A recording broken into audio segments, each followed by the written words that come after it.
This is the rear seat of the Mercedes-Benz S-Class, one of the most comfortable rear seats to ever be fitted to a car. They are soft, supportive, hugely relaxing, but today they're going to be empty. And it should be empty because this is not your regular, sophisticated, good boy Mercedes-Benz S-Class. This is the evil cousin. It is the Mercedes-AMG S63 E-Performance.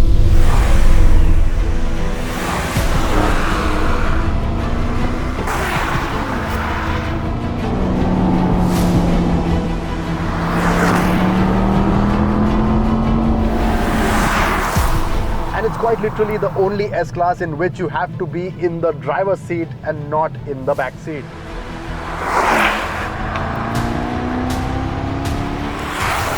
And a large part of that is because of what's under the skin. Powering the S63 E-Performance, you have under the bonnet a 4-litre twin-turbo V8 making 612 horsepower and 900 Newton meters. And if that's not bonkers already, you also have an electric motor on the rear axle with a battery pack that's capable of another 190 horsepower and 320 Nm. Both combined, they make an absolute hysterical 802 horsepower and the torque, ready for it, 1430 Nm. 1430 Nm is so much torque, it almost feels like putting Usain Bolt on your home treadmill. There is so much grip, it feels like the car is trying to stretch the road beneath every time you put your foot down. Accelerate. And you literally have to hold on for dear life. It is incredible, the performance. And equally incredible are the performance numbers. 0 to 100 kph takes just 3.3 seconds. And through the gears, this thing is mighty quick. 20 to 80 kph takes just 2.2 seconds and 40 to 100 is an equally quick 2.5 seconds. Top speed as standard is 250 kph, but if you opt for the driver's pack, you can remove the restrictor and get it up to 290 kph. Now what helps put all this earth-shattering performance out on the road are two transmissions. The engine gets its own 9-speed MCT speed shift transmission, and the motor gets a 2-speed transmission as well because the motor spins at a different RPM compared to the engine. However, the first gear on the motor is good enough for up to 140 kph.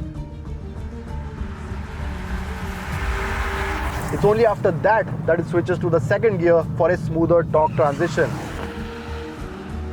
However, what you'll be noticing the most or using the most will of course be the 9-speed on this, and it is absolutely raucous. It is extremely responsive, it is extremely aggressive as well, and that means when you push the car in Sport Plus especially, shifts are immediate. If you choose to take total control of the gearbox, you just have to push this button, switch it into M, which is full manual. It will not upshift unless you tug along the paddles, and that means driver engagement shoots up significantly. Gearbox response in Sport Plus is extremely good. However, you have to be pushing the car for that. At city speeds, it's not the smoothest of the boxes. It has that bit of a jerky response when you're ambling around the city. But as soon as you get it into a performance environment like this, it suddenly starts making sense. And then you, of course, have the exhaust as well. Now, to be honest, not all of the exhaust is natural. A lot of it is being fed through the speakers. On the outside, you don't really hear a whole lot. But again, when you're in this car, you're not gonna be bothered by what you hear on the outside. As long as you can hear the pops and bangs in the cabin, as long as you can hear the V8 shrill at high RPMs. And there's also a really nice rev limiter. Downshift, just try and hit that limiter once. Find a straight patch, open up. Oh man, this is not your serious S-Class at all.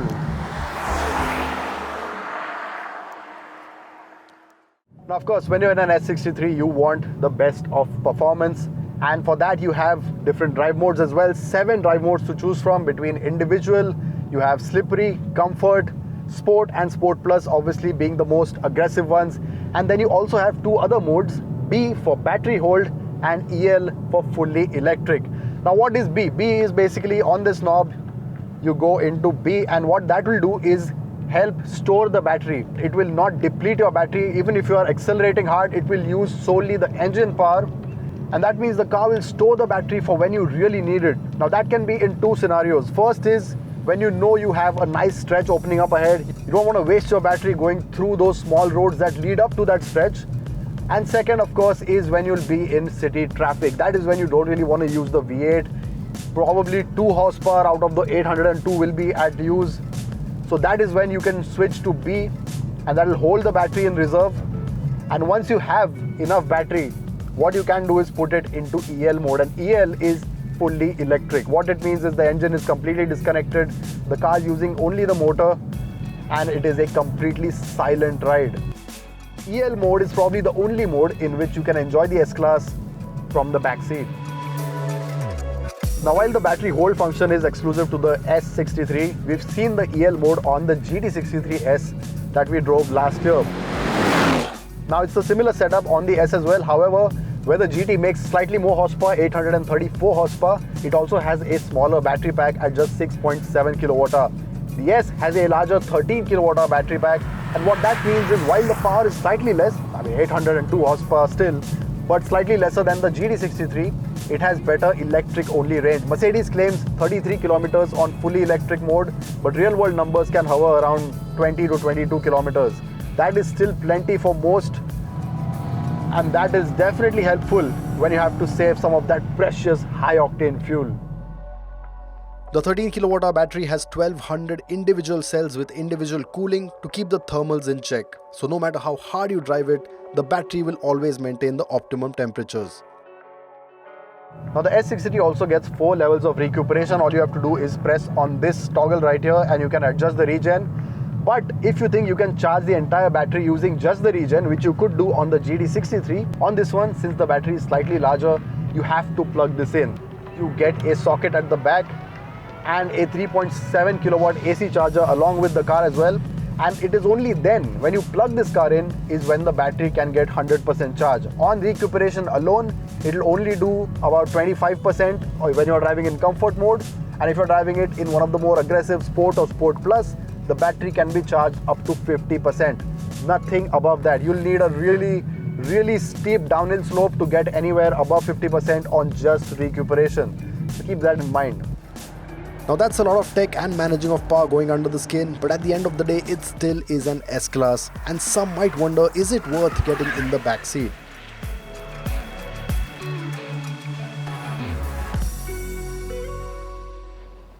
Alright, let's get this over with very quickly, because I don't really want to spend much time back here.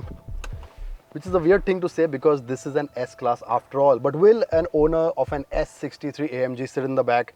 I don't think so. But on the off chance that you are here, you are going to be in complete comfort and luxury, because this is an S-Class through and through. Even though it's an AMG, they've not skipped out on any of the features and equipment. You get all the luxuries, entertainment screens. If you opt for the first class pack, you get 2 individual chairs as well. You get a central tablet to control the command system. You can also opt for a refrigerator in the center. Massaging, heating, ventilation, it's all part of the package. You can push the passenger seat all the way up front, really stretch out and enjoy.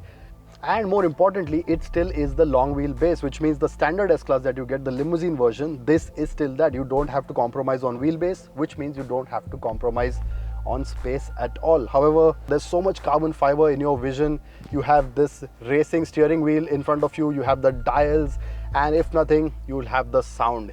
Your chauffeur is going to be one very lucky guy if he's going to be driving that. Yes, in EL mode, maybe you're okay here, but apart from that, this seat is just far too inviting.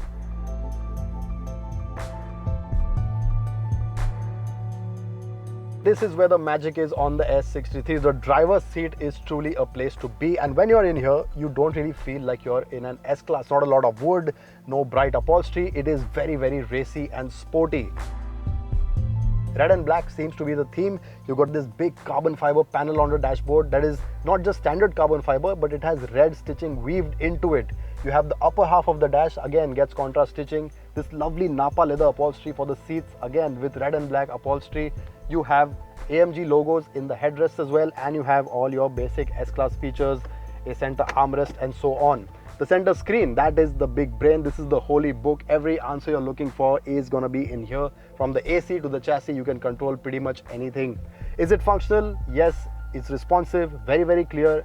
But on the move, it is a bit of an issue. You have to take your eyes off. And basic functions like climate control should have been physical buttons. Apart from that, the steering wheel is all new, proper AMG sporty steering wheel, Alcantara, leather, and it has a plethora of buttons. It can be quite intimidating at first, but it doesn't take too long to get used to these things. You've got these knobs for your drive mode select, suspension, exhaust adjust, and of course, then you have the digital instrument cluster, multiple themes to choose from. All the necessary information, you got your telemetry, what the motor is doing, you've got the temperatures, so it's all packed in here, very, very intuitive. And once you're in here, it definitely feels like a cockpit of a big car.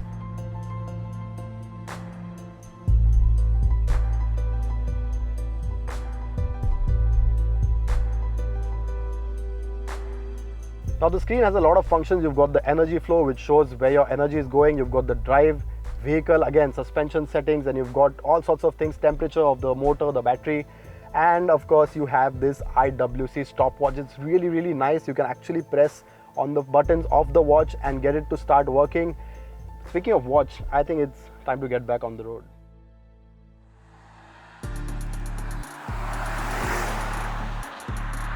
Now this is an S63 AMG, so two things are very important. For the AMG bit, it is the handling, and for the S bit, it is the ride quality. Of course, you won't really expect soft, supple levels of ride from the S-Class into an AMG, and well, that is exactly the case here. The ride is inherently firm. It gets adaptive air suspension, obviously. You also have adaptive dampers, and you also have active engine mounts as well. Everything to keep the car nice and stable, nice and flat. And that it does. In the corners, it is very, very composed and balanced. However, when it comes to that sheer ride comfort over our bad broken patches, you will feel the jitters in the cabin. It is not an S-Class ride. It is a typical AMG ride. And speaking of our bad roads, the one thing that you absolutely have to be aware of at all times is the low ground clearance. Now this car does get a race function which helps you get some crucial millimeters, and you still have to crab crawl over some big speed bumps. And finally, on to the topic of handling. Now you don't really expect big things from an S-Class when it comes to handling, but this is the S63. AMG pedigree is always slightly different, and in this case, yes, it has worked. That 4MATIC Plus system along with the rear wheel steering makes a big, big difference. The car sort of shrinks in the corners, and it does get quite nimble and agile as well. Where that ride quality sacrificed comfort, it gained better handling. It is flat, composed. You turn the steering, the nose darts in, nice and direct. Is it going to clock in some nice hot laps on the track? Not really. Because the one thing that definitely pulls it down is the weight. Because this car is heavy at 2.5 tons. No matter how much technology you put behind the handling, you are going to feel the weight, and you do feel the weight. Long swooping corners, this thing is absolutely at home. But when you get to the tight hairpins is where you feel the mass of the car. The rear wheel steering can move up to 3 degrees and makes light work of 3-point turns and U-turns, but also adds more confidence on bends. What it also does equally good though is slowing down, because you slam the brakes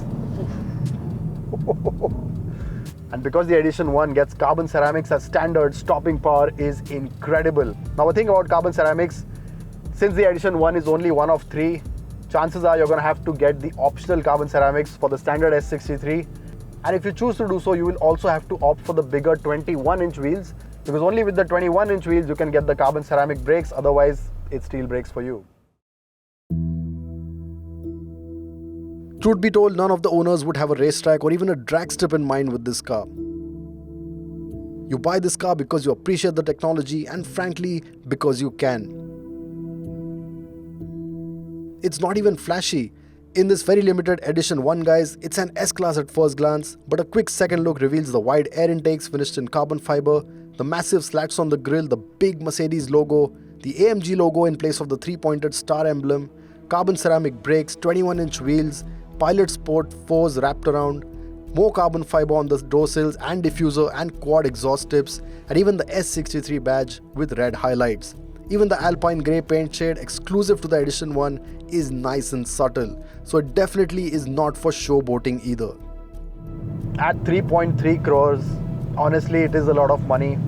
Even though the performance is incredible, this edition 1 costs 3.8 crores, that's 50 lakh more than the standard S63 performance. I mean, of course you have your optional extras on this one. You have the night pack, you have the entertainment pack, you have the carbon pack. But 3.3 crores for this car, I mean, it's a supercar. There's no two ways about it. The performance numbers, the sheer performance, what you get in terms of the whole package. It's not like you're going to wonder where your money went. Should you buy it over an S-Class? No. If you want to sit in the back, this is not the car for you. If you want to drive yourself, there are better cars that will offer a bit better in terms of driver engagement for that price. So no, it really is a car for people who can buy it. And a word of advice, if you are confused, should you go for it? And if you haven't really made up your mind, don't drive it. Just don't drive it. Stay away. You don't need it. It's a very big, powerful S-Class. It's just a big laugh. Don't drive it. The moment you drive it, you'll want to buy it. That's the only thing. There's no reason. People will ask you why and you won't have an answer. You'll just have a big grin plastered all over.